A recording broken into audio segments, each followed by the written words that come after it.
Una sfida al Trentino, ma soprattutto una sfida alla burocrazia che passa sopra territorio e confini. Lanciata a 3.000 metri di quota dal Consiglio regionale riunito in sessione straordinaria al Museo della Grande Guerra di Punta Serauta, che approvando con 32 voti favorevoli sui 35 presenti la mozione che dà mandato alla Giunta di far rispettare la spartizione della Marmolada fissata dai due governatori nel 2002, respinge al mittente il provvedimento con cui nel maggio scorso l'Agenzia delle Entrate ha attribuito al Trentino l'intero ghiacciaio. Minacciano la nostra terra, minacciano i nostri confini senza rispettare ovviamente le volontà dei nostri comuni e della nostra regione. È ora di finirla con questo sistema dei burocrati che impongono le scelte da Roma, modificano i nostri confini senza chiedere a noi un parere. La querela dispiace, se si va a parlare fra gente di montagna l'accordo si trova.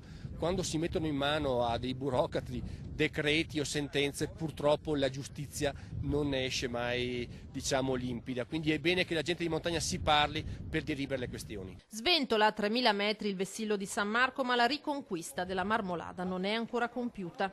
Succederà intanto che attendiamo la sentenza sul ricorso che abbiamo fatto contro la presa di posizione di Canazei nel 2017 di sconoscere l'accordo 2002. E dall'altro ovviamente portare avanti questa sfida che vogliamo che non sia sempre meno una sfida giuridica da tribunali, che diventi un accordo come è stato fatto nel 2002 e bisogna metterci la parola fine su questa vicenda.